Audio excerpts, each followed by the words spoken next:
Hello friends, welcome to our channel. Friends, आज आपण पाहणार आहोत पुर्शिस म्हणजे काय असते, पुर्शिस कशाला म्हणतात आणि पुर्शिस कधी देतात, पुर्शिस आणि अर्ज यामध्ये काय फरक असतो, कोर्टात पुर्शिस कधी देतात आणि अर्ज कधी देतात, या दोघांमध्ये काय फरक आहे नेमका, आणि कोणत्या अर्जास किती रुपयाचे तिकीट लावतात आणि पुर्शिसला सुद्धा तिकीट लागते का, या सर्व प्रश्नांची उत्तर आपण या व्हिडिओमध्ये पाहणार आहोत. तर चला पाहूया.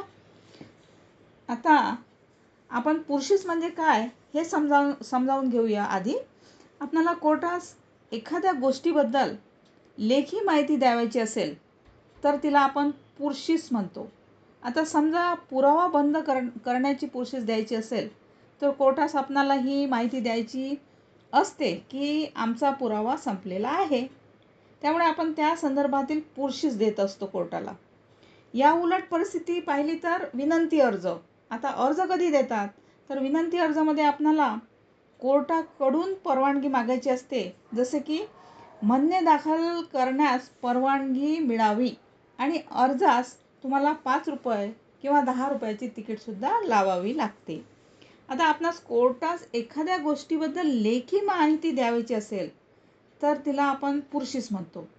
समजा पुरावा बंद करण्याची पुर्शिस द्यायची असेल तर कोर्टास आपणाला ही माहिती द्यायची असते की आमचा पुरावा संपलेला आहे, त्यामुळे आपण त्या संदर्भातील पुर्शिस देत असतो. आता पुर्शिसला स्टॅम्प किंवा तिकीट लागते का, तर पुर्शिससाठी तुम्हाला कोणत्याही प्रकारचा स्टॅम्प अथवा तिकीट लावायची नसते. तर फ्रेंड्स, ही होती माहिती पुर्शिस आणि अर्ज या दोनमध्ये काय फरक आहे आणि पुर्शिस कशाला म्हणतात, अर्ज कशाला म्हणतात,